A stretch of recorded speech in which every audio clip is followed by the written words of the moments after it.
I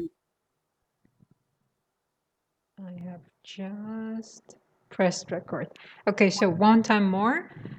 رتبه برتر کنکور شدم is I got the top score in the entrance exam of university, or I got one of the top scores in the entrance exam of university. You can also say I was among the top students who got admitted to university. All right, so let's go to your homework. At the beginning of this story, a narrator tells the story. Okay. What is the problem with this part? You know, today we want to learn paraphrasing, just paraphrasing. All right? و حالا برای اینکه وقت اشتباه هم برداشت نکنید و این رو بگم، پیامتون رو در مورد برنامه‌ریزی اینها که خوندم فکر کنم جوابم داده بودم. یه وقتی میذارم حالا که برنامه‌ای براتون بچینم برای اون تایمی که میخواید، خواهش میکنم. و خب اسپیکینگ رو که پوشش دادیم تموم شد، یعنی بقیهش فقط تمرینه. چیز اضافه تری راجع به اسپیکینگ لازم نیست یاد بگیرید، فقط تمرین و تکرار. حالا بعداً هم باز توی جلسات بعدیمون میاریم اسپیکینگ رو. رایتینگ رو از اینجا باید شروع کنیم. نمیدونم مقدمه رایتینگ رو تماشا کردید یا نه؟ نه؟ اوکی. داریدش دیگه، درسته؟ باید داشته باشید. بله، همه پکیج کامل دارم. بله. رایتینگ رو ما بعداً اضافه کردیم. ممکنه یه وقت تو پکیجتون نبوده، مثلا گفته بودیم که هر کی بخره بعدش براش آپلود میشه، بعد اسمایی که داشتیم رو اد کردیم. شاید ما شما اد نشده. اگه نشده لطفاً بگید براتون اد بشه. 2 تا جلسه هست، اونها رو 2 جلسه اول مقدماتی، اصلا سراغ خود رایتینگ نرید. حالا بهتون میگم اونها رو ببینید، البته جزء رایگانم هست 2 جلسه اول مقدماتی.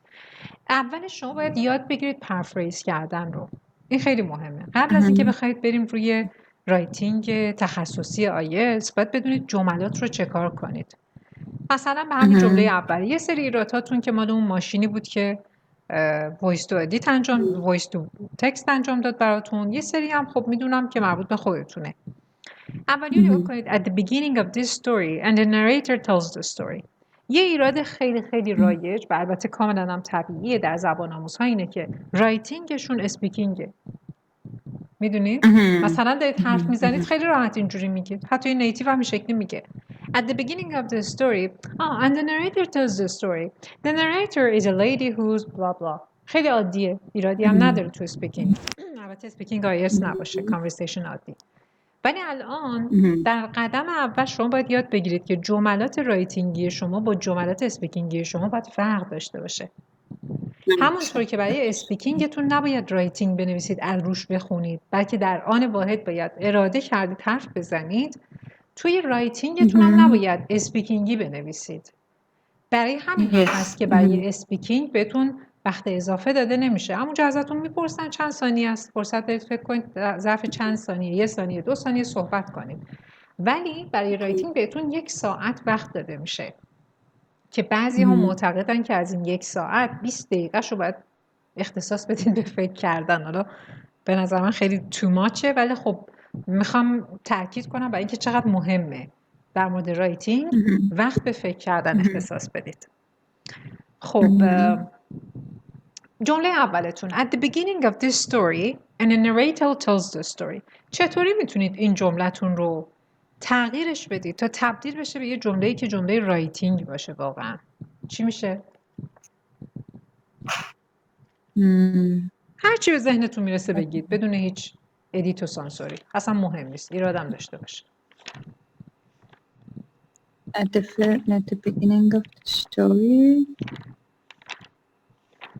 a narrator who tells the story. At the beginning of the story and a narrator tells the story. این and باید باشه اینجا به نظرتون؟ نه اون نباشه.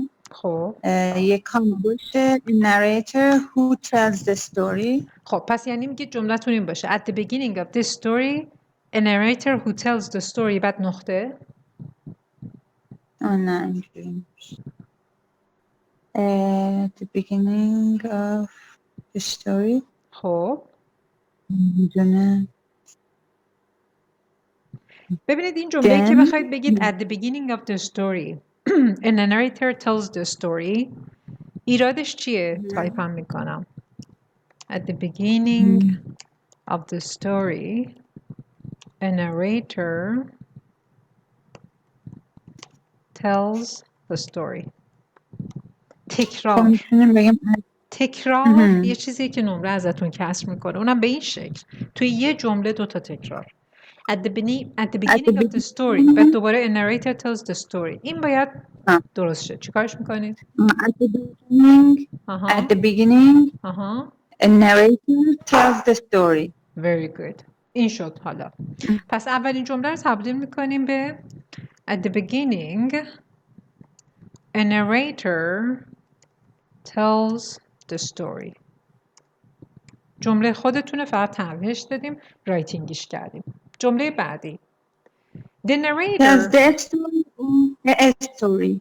نه، هر دوش میتونه باشه، چون ما داریم درباره اون سریال صحبت میکنیم، هر دوش میتونه باشه، یعنی بسته به ویو پوینتتون داره. بعد جمله بعدیتون اینه The narrator is a lady whose name is Mary Allison. البته Mary Alice هست، Mary Allison نیست، ولی خب اون مهم نیست. The narrator is a lady whose name is Mary مثلا.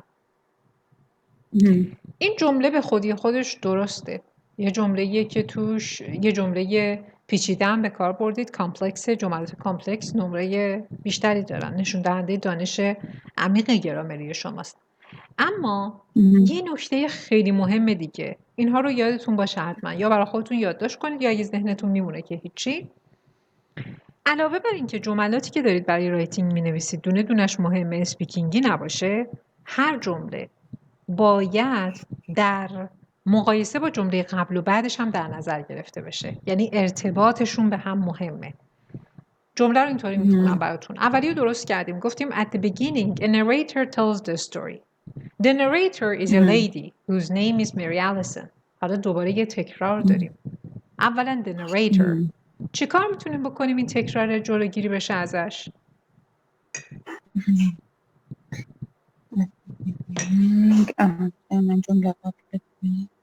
At the beginning, a narrator whose name is Mary Allison tells the story. Very good, excellent. البته خودم یه چیز دیگه تو ذهنم بود، ولی حالا مثل شما، شبیه شما، همین جمله شما. پس دوباره بگید جملتون رو من بنویسم. بگید لطفاً. At the beginning. بله. Narrator whose name is Mary Allison tells the story. Tells the story. آفرین. پس یکی دیگه از کارهایی که میکنید اینه، تا جایی که ممکنه اقتصادی بنویسید. به این میگن اقتصاد زبان، یعنی کوتاهش میکنید، به جای اینکه زیادی طولانی باشه کوتاهش میکنید. اما حواستون هم باشه که زیاده روی نکنید. خب همه چی رو پیچیده نکنید، یه جایی واقعا جمله پیچیده لازم نیست. زیادی هم بخواید شوافش کنید دیگه از حالت طبیعی خارج میشه. اما این جمله اوکی شد. پس at the beginning of the story، نه، at the beginning the narrator whose name is Mary tells the story. این شد. میریم به جمله بعدی. اون که تو ذهن شما بود چی بود؟ من مثلا وسطش رو بیارم، به جای اینکه مثلا این شکلی باشه جمله اول رو به دوم بچسبونم. اصلا جمله شما بهترم شد. نمیخوام بگم مال خودم، هم که جملات خودتون رو درست کنیم خیلی بهتره تا اینکه بخوایم یه جمله کاملا جدید بگیم. خب بریم جمله بعدی. She's talking about her life and her routines. به نظرتون میشه کاریش کرد این جمله رو؟ میشه ترکیبش کرد در قبل یا میشه اینو بهترش کرد؟ She's talking about her life and routines. به قبل؟ نه به قبلی که نه. نه، حالا به بعدی نگاه کنید. She's telling a story about an unusual day that she had last week. بازم تکرار داریم. تکرار ما فاعلمونه، درسته؟ خب کاملا take your time، اصلا عجله نکنید. ببینید این دوتا جمله رو چطور میتونید بهترشون کنید.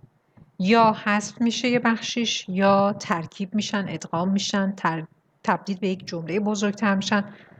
کاملا take your time. She's talking about her life and her routines. She's telling a story about an unusual day that she had last week. She's talking about her life and routines and telling a story about an unusual day that had last week. نه that had که نمیتونیم بگیم. That she had. That she had. اوکی برای جملات کامپلکس نمیتونیم فاعل رو این شکلی حذفش کنیم. اون برای جملات کامپاوند و سیمپله. اگه توضیح گرامریش رو تا جایی که یادمه یه همچین شکلیه. خب این شکلی میشه گفت ولی کوتاه‌ترش هم میشه کرد. یه خورده بیشتر دقت کنید.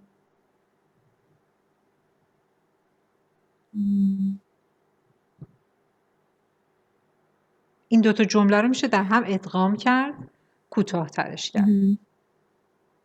She's telling a story about her life and routines and a story about an unusual day that she had last week. دیگه استوری رو نمیخواد. منظور من این بود که این استوری رو حذف کنیم. لزومی نداره. And the unusual day that she had last week. خب اینجوری کوتاه‌تر میشه. پس یه بار دیگه بگید. She's telling about her life. She's talking about. She's talking about her life and her routine. خب her life وایسید اینجا دوباره تکرار شد. Her life and her routine لزومی نداره. Her life and routine یا her life routine اینجوری خیلی بهتره. Her life routine الان life routine میشه یک compound noun اسم مرکب نیاز نیست بگیم lives مثلا routine. Her life routine and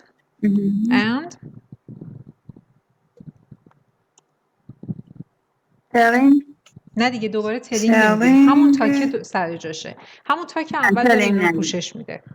She's talking about her life routine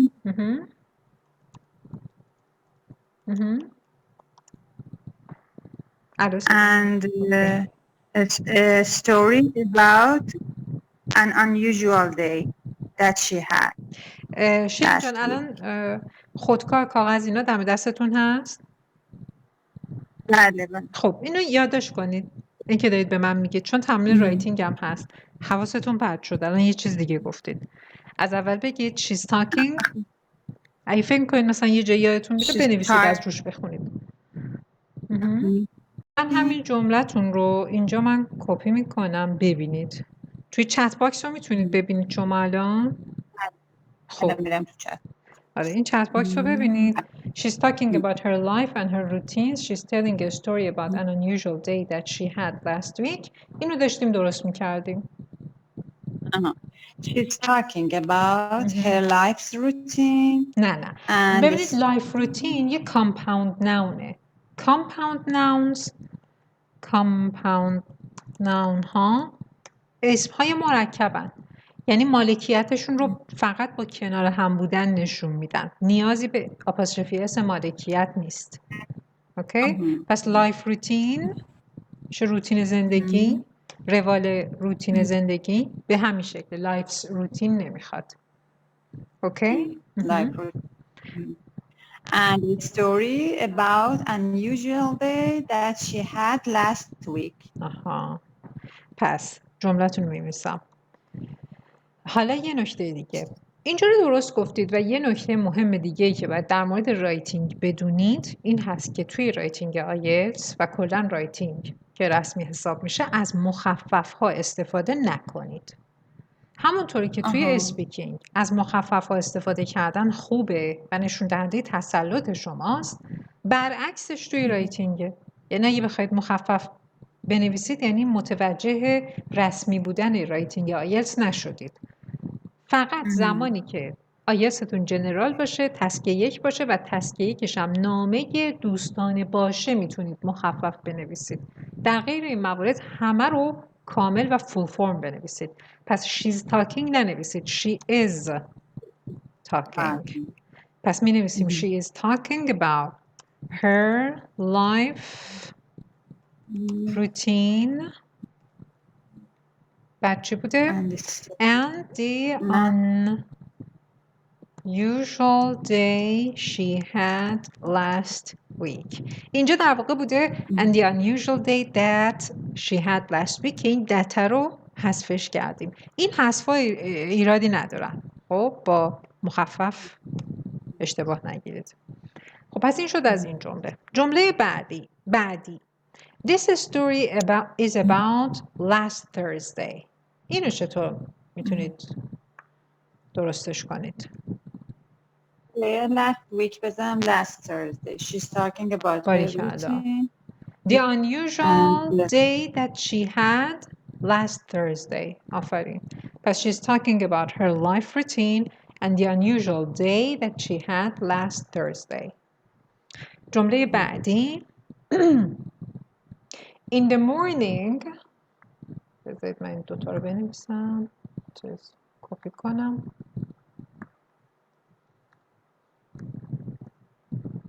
چه تکرار شد؟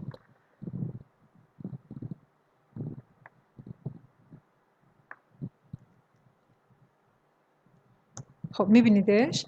In the morning everything. الو صدا رفت؟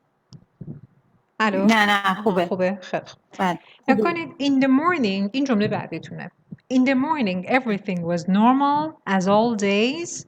نقطه تموم میشه. جمله بعدیتون she made breakfast, performed choices, completed projects and run errors. خب اینا رو فکر می‌کنم اون ماشینه اشتباه گفت دیگه وگرنه خود چرا من چک کردم؟ اشکالی نداره. حالا نفس عمل نیت مهمه که می‌خواستید تمرین رو انجام بدید. The morning everything was normal. اصلا دلیلی که به اون ماشین دادم اینه که غلط املایی کم تر داشته باشم. نه البته میتونه هم لهجه باشه ها، ولی خب اونا با خود لهجه نیتیو هم هنوز ماشینای 100% کاملی ندارن. این فقط کمک میکنه به کسایی که کارشون تایپ زیاده مچشون درد نگیره. شما اگه همینو برفرض بخواید تصحیح کنید به مچتون اونقدر فشار نمیاد که خودتون بشینید بنویسید همش رو. بسیار خوب. پس in the morning everything was normal as all days. خب خوب دقت کنید ببینید آیا میشه این دو جمله رو در هم ترکیب کرد، چیزی رو حذف اضافه کرد یا تغییر داد. She made breakfast, performed choices. چی بود در واقع؟ performed چی بوده؟ chores. آفرین. completed projects and run errors. چی بود اون؟ errands. ولی run هم نمیشده. چی میشده؟ بعد گذشتهش رو میگفته دیگه errands. خب حالا چی کار میتونید بکنید؟ دقت کنید بهش. از آماده شمه was normal. In the morning everything was normal. She made breakfast, performed chores, complete project and chores. Performed chores. Completed projects and ran errands as all days. اینو بیارم ته. As all days. اوکی. به جمله قبلیتون چطوری میتونید ربطش بدید؟ بذار جمله قبلیه رو که درست کردیم من تایپش نکردم. میشده؟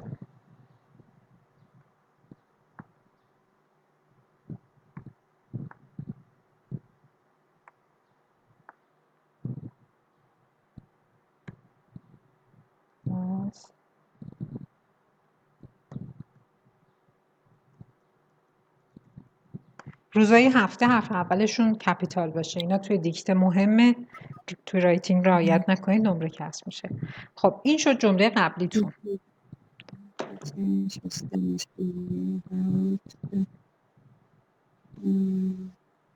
این جمله قبلیم بود. Last Thursday she's talking about. این هنوز چیز نشده. چرا؟ من درستش کرده بودم که ننوشتیم.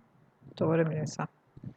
She is talking about her life routine the day she had last Thursday. خب این درست شد. She's talking about her life routine and the unusual day she had last Thursday. In the morning. خب چجوری به اون وصلش کنیم؟ برای وصل کردن همیشه به ریلیتیو ها، ریلیتیو پروناون ها و از این قبیل فکر کنید.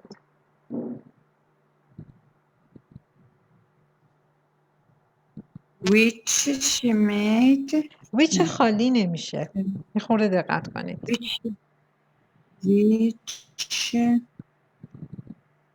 which in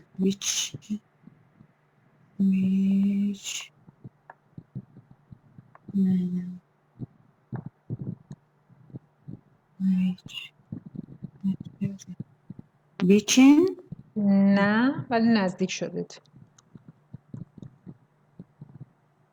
which at which about نه دیگه which about که نه. about which داریم حالا در این مورد هم نه، جای دیگه میشه کار برد، ولی which about نه. at نه دقت کنید درباره چی داریم صحبت میکنیم، حرف اضافهش چی میشه.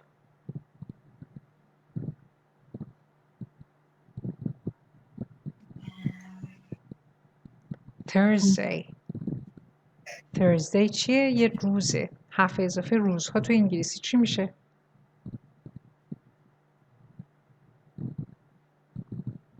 حرف اضافه روزها؟ نه میخوایم بگیم مثلا سه شنبه اینجا باش. چی میگید به انگلیسی؟ Thursday which when نه حرف اضافهش. کلمه پرسشی نه. میخواید بگید حرف اضافه، میخواید بگید روز. آها خب حالا which on که نداریم، on which درسته؟ on which که البته این شکلی آوردنشون وسط جمله یه مقدار اینفورماله. توی کتاب گرامر توضیح دادم، نمیدونم به اون بخش رسیدیم یا نه. میبریم حرف اضافه رو آخر، ولی حالا نمیخوام اونقدر پیچیدش کنیم. پس میشه ها که اینقدرم طولانیش کرد. فقط دارم بهتون پاسیبیلیتیشو نشون میدم. لزومی نداره حتما این کارو بکنید. پس اگه بخوایم اون شکلی درش بیاریم میگیم she is talking about her life routine and the unusual day she had last Thursday on which بقیهش چی میشه؟ She made breakfast. آفرین. خب chores completed chores خالی completed project and ran errands. completed projects and ran errands تموم شد. and ran errands نقطه. این شد یه جمله پیچیده و مرکب با هم قاطی. خب میریم جمله بعدی. این جمله بعدیتونه. نگاه کنید، دقت کنید به این هایی که اینجا داریم روشون کار میکنیم. اول جمله به جمله میریم جلو، هر جمله رو با جمله بعد و قبلش بهشون فکر میکنیم ببینیم میشه ربطشون داد، در هم ادغام کرد یا نه. در نهایت که این پاراگراف تموم شد باید برگردید کلش رو یه نگاه کنید، بعد ببینید کلش رو چطوری میتونید تغییر بدید و بهتر کنید. اوایل هم خیلی وقت میگیره. نگاه کنید اول میخواید رو هر کدوم وقت بذارید، چقدر زیاد وقت میگیره. شاید تو کل یه جلسه ما نتونیم حتی یه پاراگراف رو تموم کنیم. اما کم کم که خودتون تمرین کنید میشه خودکار. قبل از اینکه بنویسید جملتون رو یا تایپش بکنید، خودتون اون پرفریزینگ رو انجام میدید. الان این جمله نوشتید although she done her routine so very happily but she was surfing from something that she decided to kill herself. خب اینا که اشتباهات ماشینه. اول اون اشتباهات رو تصحیح کنید. She was suffering from something. خب بذارید پس بنویسم. Although she was suffering from something بله that she decided to kill herself. یه دونه to kill herself. یعنی کل جمله رو میخواید در این خلاصه کنید دیگه، درسته؟ درسته؟ جملتون میشه این. خب جمله کوتاه شد اما همچنان ایراد داره. Although she was suffering from something that she decided to kill herself. جمله ناقصه. چی میشه؟ She was although she done her routine so happily, but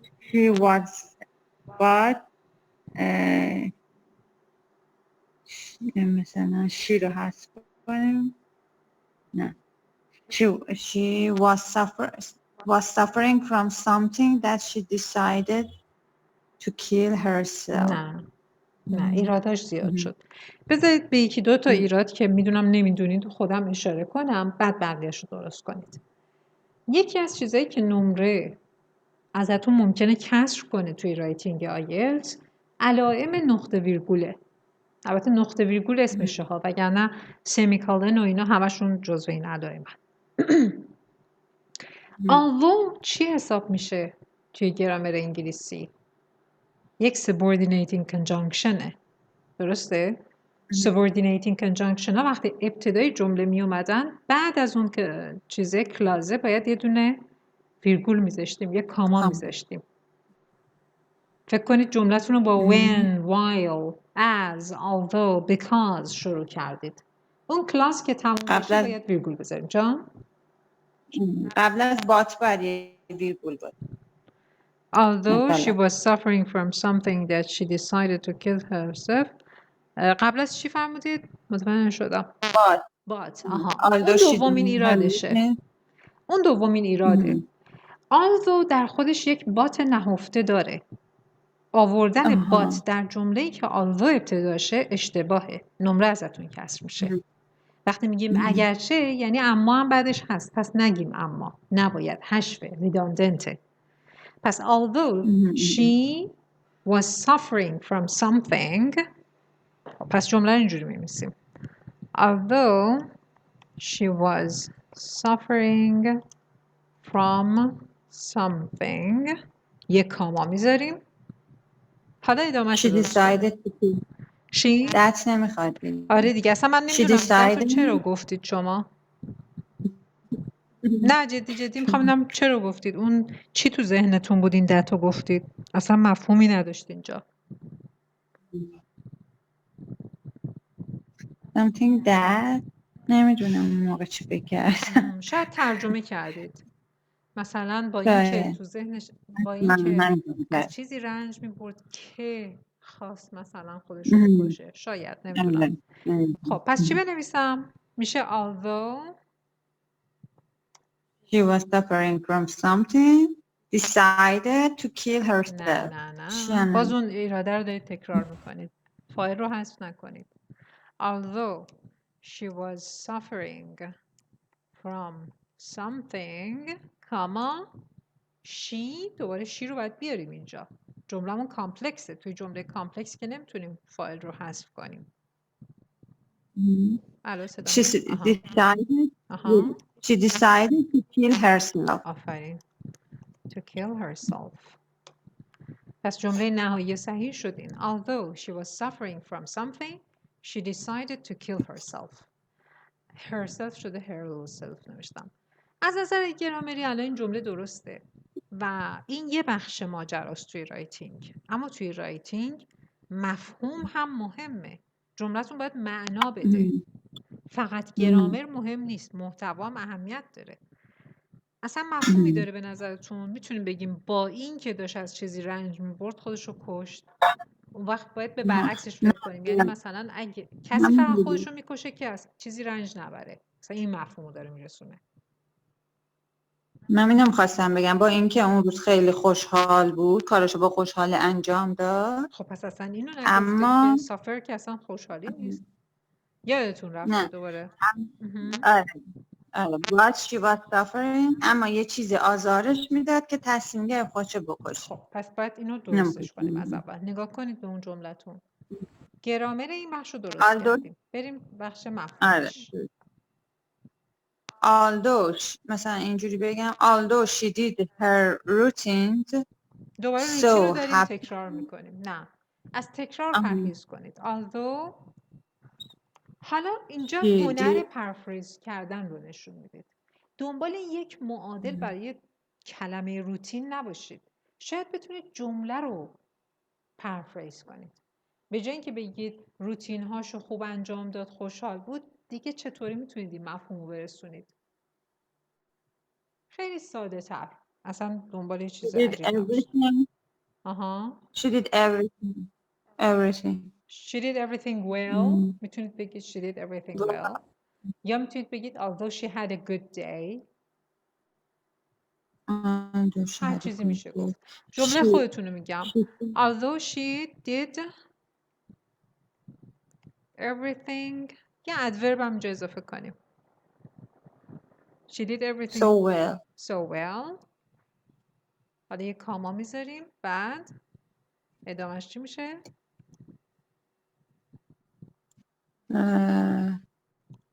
She was suffering from something. She decided. She was suffering from something. خب برای همین دت گذاشته بودم اینجا ترجمه کرده بودم. She decided to kill herself. She was suffering. خب الان جملتون یه قطع ارتباط با بخش آخر داره. نگاه کنید. Although she did everything so well, she was suffering from something. She decided to kill herself. یه چیزی این وسط لازمه. چیه؟ کم داره. That's نباید میشه جمله رو جمله رو بنویسم؟ نه what نه what which نه بذارید جلو چشتون بذارم. She decided to kill herself. نگاه کنید این جملتونه. Although she did everything so well, she was suffering from something. She decided to kill herself. بین something و she در اون جمله یه خط مونده به آخر باید یه چیز اضافه کنید. Then نه دیگه. So that نه دیگه so that نه so خالی. So therefore هم میتونید بگید.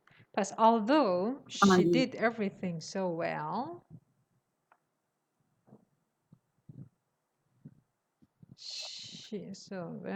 she was suffering from something, so she decided to kill herself. البته این نقطه آخرم یادتون نره، من نقطه رو نذاشتم. نقطه هم به هر حال جزو نقطه ویرگول، خیلی باید دقت کنید. حرف اوله، کلمه اول هر جمله باید کپیتال باشه. اینا یادتون نره، بابت اینا همشون نمره کسر میکنن. فاصله پاراگراف ها از هم مشخص باشه. این چیزی که مثلا شما توی سایت گذاشتید، البته این رایتینگ نیست، یه خلاصه ای از یه ماجرا نوشتیم، ولی کلا میگم مثلا بین یک پاراگراف تا پاراگراف بعدی 1 یا 2 تا خط فاصله باید بذارید که مشخص بشه پاراگراف بندیتون. چون مثلا ازتون میخوان 4 پاراگراف 5 پاراگراف به انتخاب خودتون بنویسید. باید پاراگراف هاتون مشخص باشن که فرق دارن با هم. خب پس این شد از این جمله. Although she did everything so well, she was suffering from something, so she decided to kill herself. گفتیم به جا چی میتونستم دیگه بذارم؟ Therefore. دیگه چی میشه گفت؟ Therefore داریم. So داریم. یه چیز خیلی خیلی فرمال تر هم هست. Was. T-H-U-S. Was. خیلی فرماله. به درد این شکلی رایتینگ این شکلی نمیخوره. میریم به جمله بعدیتون. She made her body. خب کل این جمله رو می‌نویسم اینجا. Her body was discovered by her neighbor. نقطه گذاشتید. جمله بعدی رو شروع کردید. اینم بهش دقت کنید.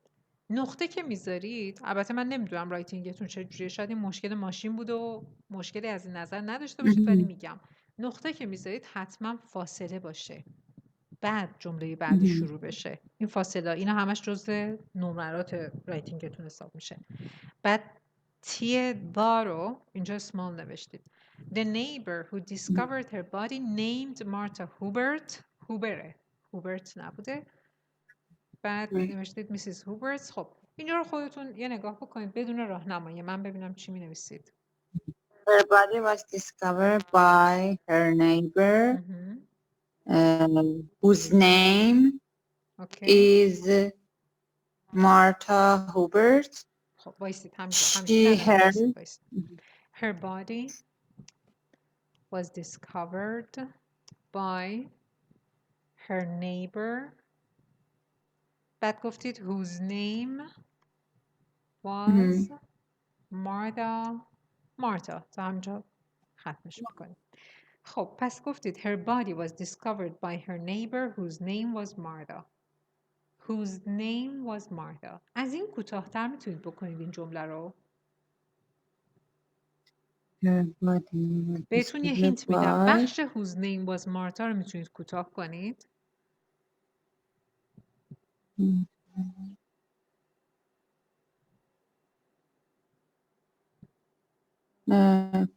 Was Martha her neighbor Martha.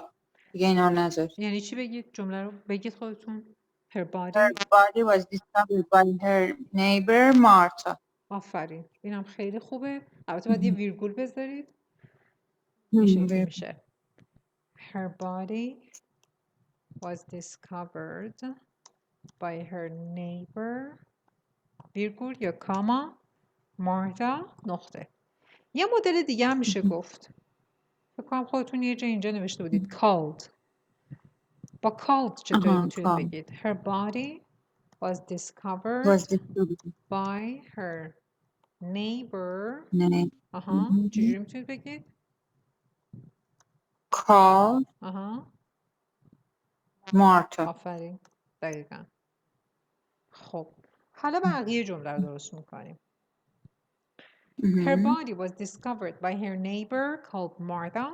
ادامهش رو نوشتید who discovered her body named اینجا بود نوشتید who discovered her body named Martha. خب این جمله رو که خودتون درستش کردید. این 4 خط اینجا اوکی شد. بقیهش میسیز هوبره. حالا ماشین براتون نوشته هوبرت. Heard a strange popping sound and then her curiosity aroused. اینو چیکار میتونید بکنید؟ Mr. Hubert heard نه نگاه کنید میخوایم بچسبونیمش. متاسفانه این چت باکس خیلی کوچیکه. حالا نگاه کنید به ادامه. آره به قبلش دقت کنید. به قبلش بچسبونیم. قبلش رو درست کردیم. گفتیم چی؟ گفتیم که her body was discovered by her neighbor called Martha. این جمله اولمونه اینجا. خب حالا میخوایم ادامه رو به این بچسبونیم. ادامهش که گفتیم میسیس هوبرت heard a strange popping sound رو چطوری میتونیم بچسبونیم به این؟ کاما بذارید ببینم. heard نه فکر کنم متوجه منظورم نشدید. یه لحظه ببینم اینجا میتونم تایپش کنم. she heard. اسمشو نیاریم she بیاره. خب اگه شی بیاریم که باز غلط‌تر میشه. Her body was discovered by her neighbor called Martha. Martha heard. نه وایسید من این دارم کپی میکنم اینجا. شما بهتر میبینید. خب این جمله رو نگاه کنید. Her body was discovered by her neighbor called Martha. نقطه. تا اینجا رو درست گفتیم. ادامش. Mrs. Hubert همون مارتا heard a strange popping sound and then her curiosity aroused. اینو میخوایم بچسبونیم به این جمله اولیه و یادتون باشه وقتی میخوایم بچسبونیم، وقتی میخوایم مرج کنیم جملات رو، ادغام کنیم، به ریلیتیو ها نیاز داریم. called Martha who heard who heard strange popping sound. بذارید پس من بنویسمش اینو.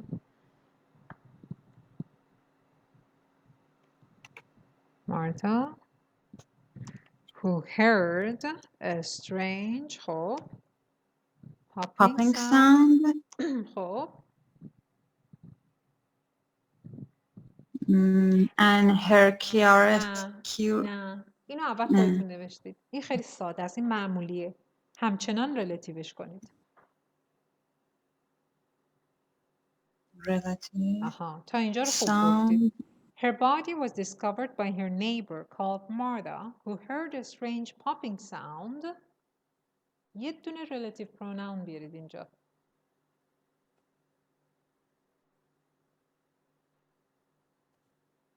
این نه این نه. relative pronoun ها چیان؟ مثلا who که اینجا به کار بردید اینا یک relative pronoun هم دیگه.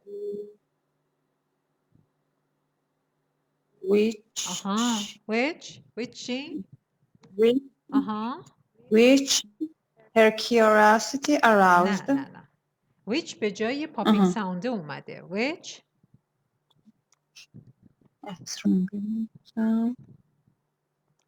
heard heard یعنی بعد heard which بیارم heard کامل بگید از اولش. Her body was discovered by her neighbor called Martha who heard a strange popping sound which خب which her curiosity aroused. نه ببینید این which به جای نه دیگه which sound چیه؟ نه این which به جای popping sound اومده. فکر کنید دارید به جاش میگید popping sound یا the popping sound. همون شکلی جمله رو ادامه بدید.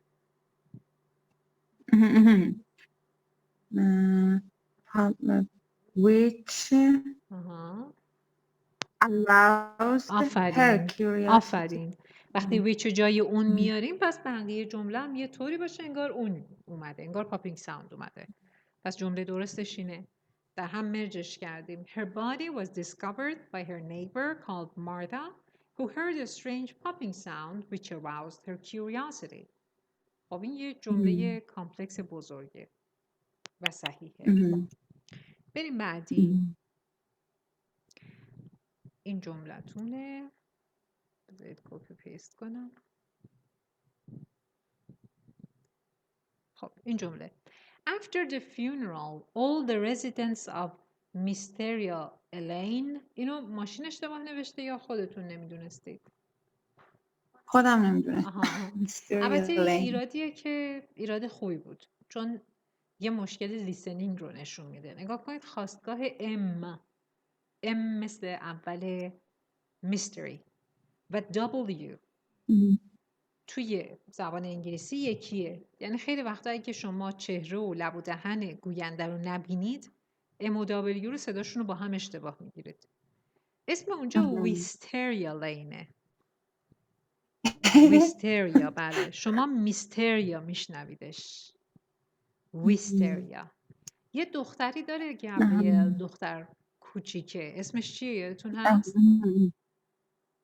گابریل بله. کوچیکه. دختر کوچیکش. شاید هم دختر بزرگش اسمش. وانیتا. وانیلا. نه وانیلا نیست. وانیتاه. با دبلیو. که خیلی هم میشنونش مانیتا. فکر میکنم مونیتاه مثلا. ولی نه. من که فکر کنم وانیلا. نه. حالا من خواستم به یه ایراد دیگه توجه کنید. خب این مشکل لیسنینگه. مثلا یه وقتایی البته باید خیلی فرض در نظرش بگیرید. یه چیزی رو میشنوید توی لیسنینگ میک سنس نمیکنه. اونجا با خودتون فکر کنید اگه W بوده شاید اگه M بذارید جاش اون وقت میک سنس کنه یا برعکس. بینش دقت کنید. و ویستریا حالا ویستریا لین هست. لین نیست. لین اون خط و مسیر مثلا بایسیکل لین که داریم ویستریا لین اسم اون محله. ویستریا فکر می‌کنم اسم یه مدل درخت باشه اگه اشتباه نکنم. خب حالا از این بگذریم. After the funeral, all the residents of Wisteria Lane came to pay their respects and all they blocked and all they brought food. این بخش آخر رو من متوجه نشدم. All they blocked چی هست؟ نه فکر کنم این ماشین اشتباه زده. آره. خب یادتون هست چی می‌خواستید بگید؟ باید برم دفترم باشه. بذارین اینجا دفتر. شاید برات بوده. این دو بار نوشته. All day. الان میاد. اوکی. اینجاست.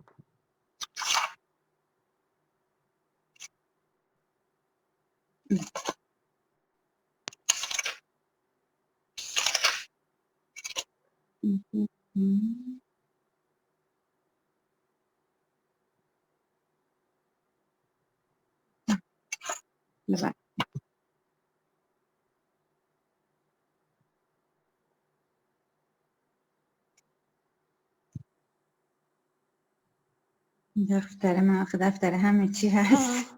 مثل من دیگه. هی میام 3-4 تا دفتر ایجاد میکنم، میگم هر کدوم یه چیز، ولی باز دوباره اونی که دم دسته توش همه چی مینویسم.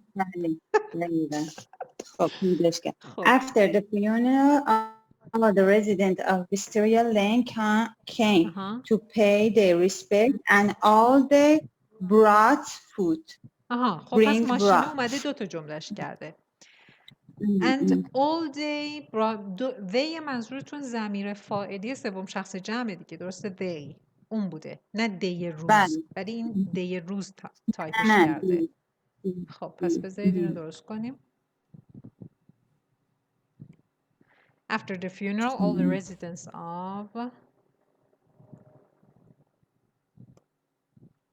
Wisteria Lane came to pay their respects and all they brought food. اینم اضافه است.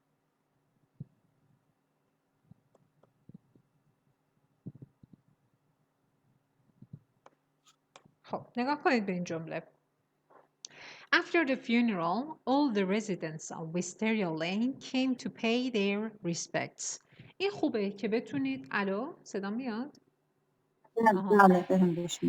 این بخشی که از مثلا فیلم میشنوید، توی یک متن زبان اصلی میخونید، خیلی خوبه که این بخش رو مثلا pay their respects اینو تقلید کنید. تقلید خوبیه.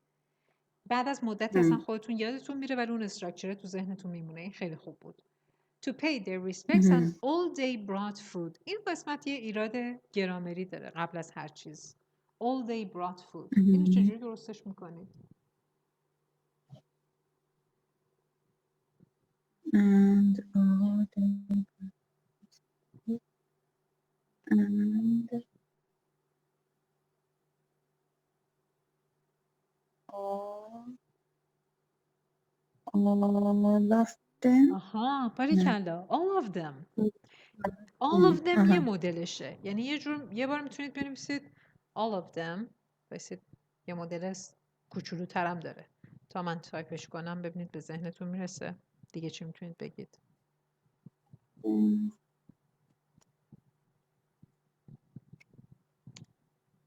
all of نه. and they all. برای تأکید. They all brought food. این شکلی هم میشه گفت. پس all of them brought food. They all brought food.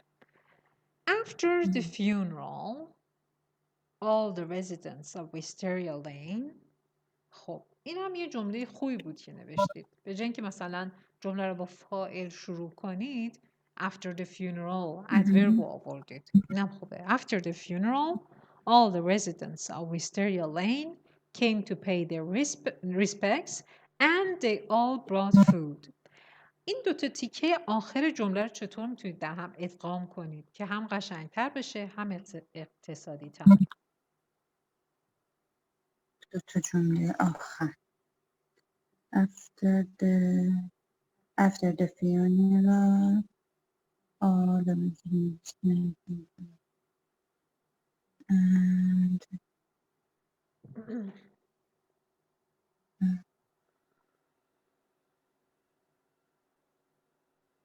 یعنی که کلاً and brought food. اونا رو نگیرم اصلا.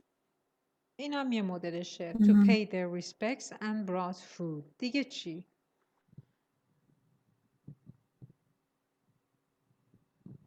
after the funeral.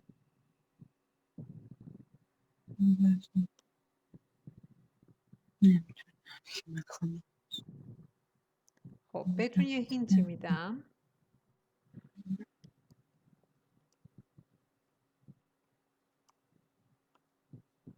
هینتش این هست.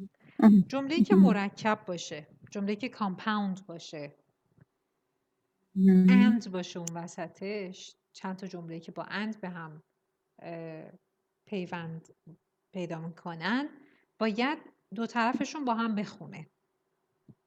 خب و یه وقتایی میشه به قرینه یه چیزایی رو حذف کرد. مثلا گفتید که came to pay their respects and they all brought food.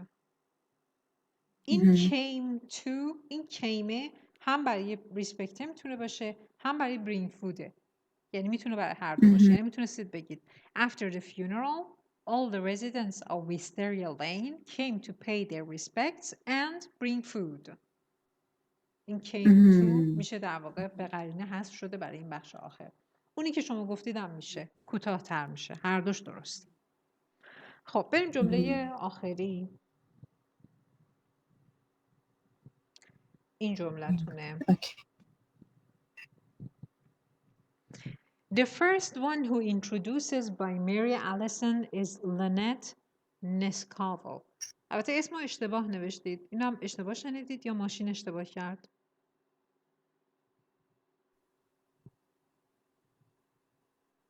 الو؟ لنت صداتون قطع شد. دیگه نمیدونم. لنت اسکاوو. اولش ای داره، نسکاوو نیست، یعنی ان نداره. خب این البته چیزایی که توی لیسنینگ میتونیم روش کار کنیم، خیلی بهتون کمک میکنه. پس the first one who introduces by Mary Allison. این جمله یه ایراد بزرگ گرامری داره. چیه؟ گرامری واژگانی.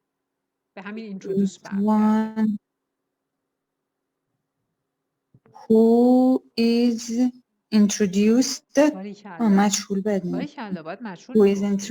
پس the first one who is introduced by Mary Alice blah blah. دیگه چه مدلی میشد گفت؟ اگه نمیخواستیم مجهول بگیم چی میتونستیم بگیم؟ The first one who Mary Allison introduces. Yes. blah blah.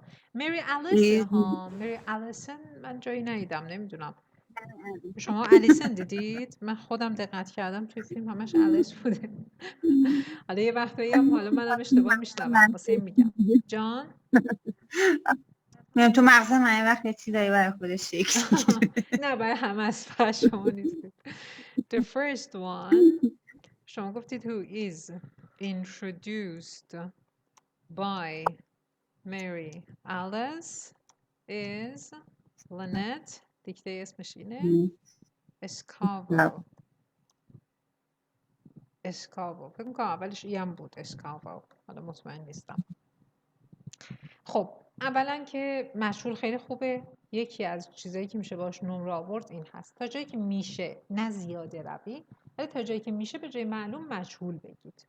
گاهی اوقات میبینید جمله‌ای که دارید به کار میبرید هر کاریش میکنید اصلا یه جمله سیمپله. نمیشه کامپاوندش کرد، نمیشه کامپلکسش کرد. حداقل در اون لحظه شما حضور ذهنی برای کامپاوند کامپلکس کردنش ندارید.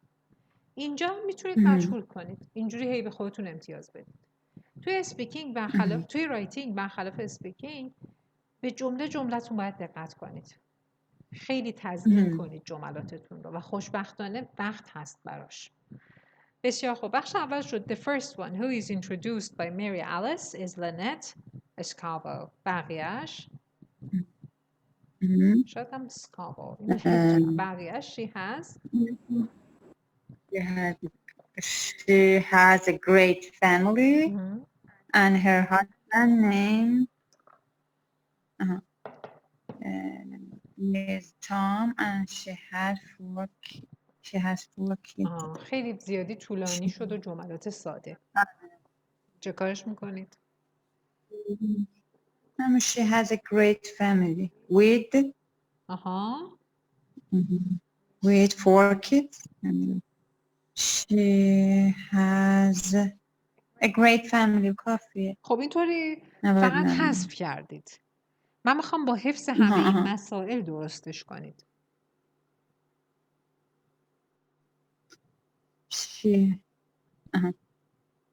Her husband name is Tom. خب اینم شو باز یه جمله ساده. She has a great family.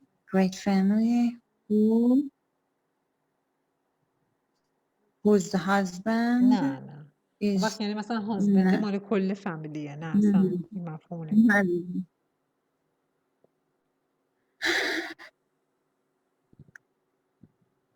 She has a great family. اصلا یه هینتی که بهتون بدم فامیلیو بیخیال شید. به جاش از چیلدرن استفاده کنید. این شکلی شاید دستتون بازتر بشه. She has 4 children. And خیلی بی ربطه. Her husband name is Tom. همین. این الان بی ربط شد. میخوایم ربط دارش کنیم. کوتاه کنیم ولی مرتبط باشه. به جای اینکه بگید her husband's name is Tom خیلی طولانیه، میشه یه کار دیگه هم بکنید. همون کاری که برای جمله اول در مورد همسایه مری الیس انجام دادید، مارتا. چی گفتیم یادتون هست؟ همون تکنیک رو اینجا اجرا کنید. خب حتی خودتون پیشنهاد خودتون این بود که کالدم نباشه و اونم درست‌تر بود. اینجا چی میتونید بگید؟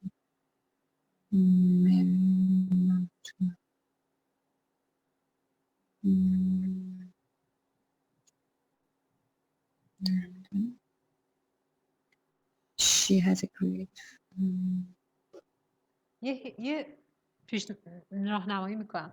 بخش درس 10 رو خوندید از کتاب گرامر در مورد جملات، انواع جمله؟ بله. خب بله. یادتون هست اون بخش مربوط به جملات سیمپل، شما هر چقدر هم که مثلا فاعل یا مفعول رو طولانی میکردید باز جمله سیمپل بود، ولی خب اونم یه قشنگی داشت. گاهی اوقات میشه فاعل رو از تنها بودن در آورد، مثلا به جای یه دونه فاعل 2 تا 3 تا داشته باشیم. الان جمله شما هی میخواید با یه دونه فاعل با لنت بقیه رو بسازید. هینت من به شما اینه 2 تا فاعلش کنید بعد بقیه‌شو بسازید. لنت and Tom. Very good. حالا معرفیش هم باید بکنید دیگه. الان ما نمیدونیم تام کیه. چجور معرفی میکنید؟ لنت and Tom. لنت and her husband Tom. Very good. Excellent. عالیه. آفرین. پس میگیم لنت and her husband Tom. خب ادامه. Have her husband البته کاما و Tom دوباره کاما چون این اضافه است. have 4 children. Okay. پس جملتون شد این. The first one who is introduced by Mary Alice is Lynette Escavo. حالا نگاه کنید به جمله بعدیتون. Lynette and her husband Tom have 4 children. این دوتا رو در هم چطور ادغام میکنید؟ این دیگه آخرین جمله است. بگید که Lynette and her husband Tom.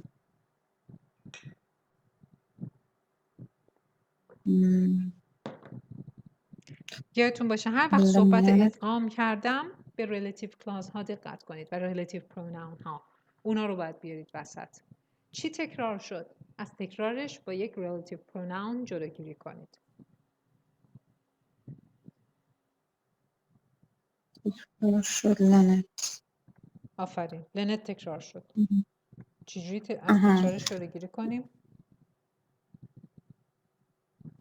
Who and her husband. مثلا بعد اون جمله. Who and her husband نه.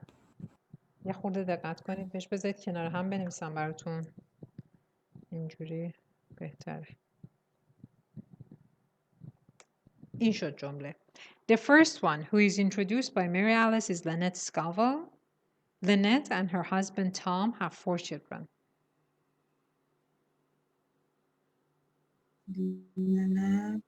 حالا ممکنه دوباره مجبور بشید اون بخش دومی که قشنگش کردید رو تغییر بدید. خب چون داریم قدم به قدم جلو میایم دیگه. مهم نیست. مهم اینه که شما بتونید این دوتا رو به هم ادغام کنید.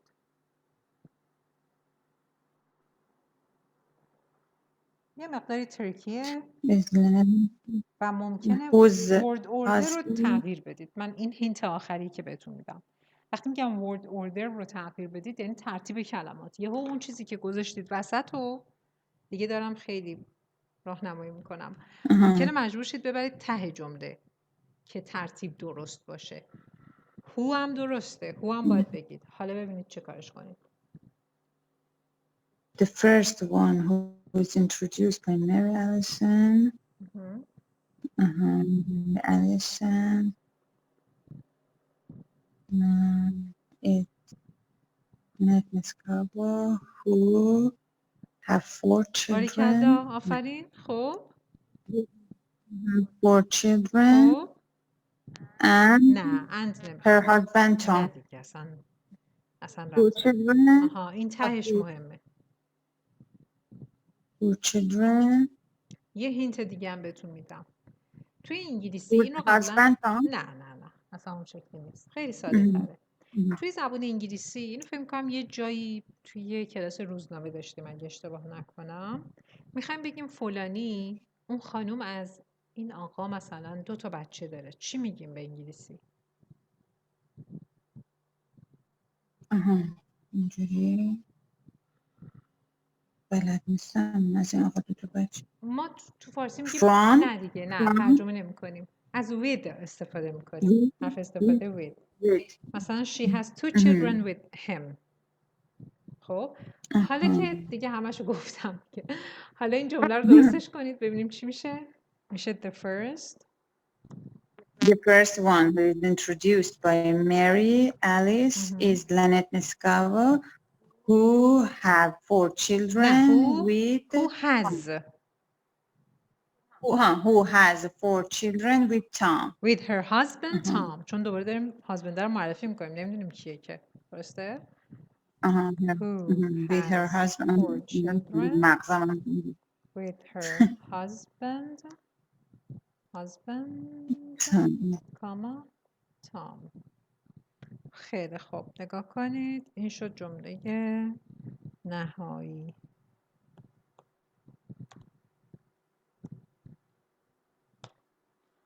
خب The first one who is introduced by Mary Alice is Lynette Scavo who has 4 children with her husband Tom.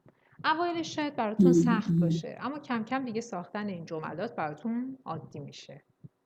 خب بسیار خب ما تقریبا 2/3 یا بهتر بگم 3/4 اون چیزی که شما نوشتید رو پوشش دادیم. خب حالا من براتون برنامه‌ریزی و اینها رو میگم. حتما سعی کنید این ویدیو رو دوباره تماشا کنید مال این کلاس رو یا این بخشای چت باکس رو برای خودتون هیزی رو روش کنید. میدونم خیلی وقت گیره ولی این اوایلشه. اوکی؟ نه همه را اسکرین شات گرفت. آها خب خیلی خوبه. بسیار خوب باشه. خواهش میکنم. سوالی دارید؟ خواهش میکنم. Great as always. Thank you very much. You are great dear. Thanks for attending the class. Thank you. خب قربونتون برم. مرسی. سلام برسونید حتما. آخر هفته خوبی داشته باشید. مرسی. خداحافظ.